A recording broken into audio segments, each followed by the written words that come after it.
സുഹൃത്തുക്കളെ, കുട്ടിക്കാലത്ത് നോട്ട് ബുക്കിന്റെ ചട്ടയിൽ കണ്ട എവറസ്റ്റ് എന്ന കൊടുമുടിയുടെ ബേസ് ക്യാമ്പിലേക്കുള്ളൊരു യാത്രയാണ്. ഈ ഒരു സമയത്ത് സാധിച്ചിട്ടില്ലെങ്കിൽ പിന്നെ ആവത്തില്ല എന്ന് തോന്നല കേട്ടോ. -20 ഇന്നലെ ഇവിടെ. ഞാൻ യാത്ര തുടങ്ങി. ഇന്ന് വെയിൽ വന്നപ്പം കൊടുമുടികളൊക്കെ തിളങ്ങാൻ തുടങ്ങി കേട്ടോ. എത്ര കൊടുമുടികളാണെന്ന് നോക്കിയേ. ഇവിടെ എല്ലാവരും ഗൈഡിനെ വെച്ചാണ് പോകുന്നത് കേട്ടോ. ഗൈഡിനൊക്കെ വെച്ച് പോകാൻ 2 ലക്ഷം രൂപയൊക്കെ 15 ദിവസത്തേക്കാണ് ഫോറിനേഴ്സിന്റെ അടുത്ത് വാങ്ങുന്നത്. പക്ഷെ ഈ ജനുവരി എക്സ്ട്രീം കോൾഡിലാണ് ഞാൻ ഇങ്ങോട്ട് വന്നത്. 15 ദിവസമായി പർവ്വതങ്ങളിലൂടെ നടക്കുന്നു. 4400 മീറ്ററിലാ.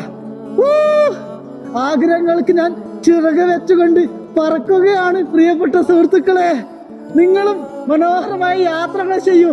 എന്നെ കണ്ടോ, ഉള്ളത് കൊണ്ട് സന്തോഷിക്കുന്നു, അതും വലിയൊരു ഭൂമിയില്.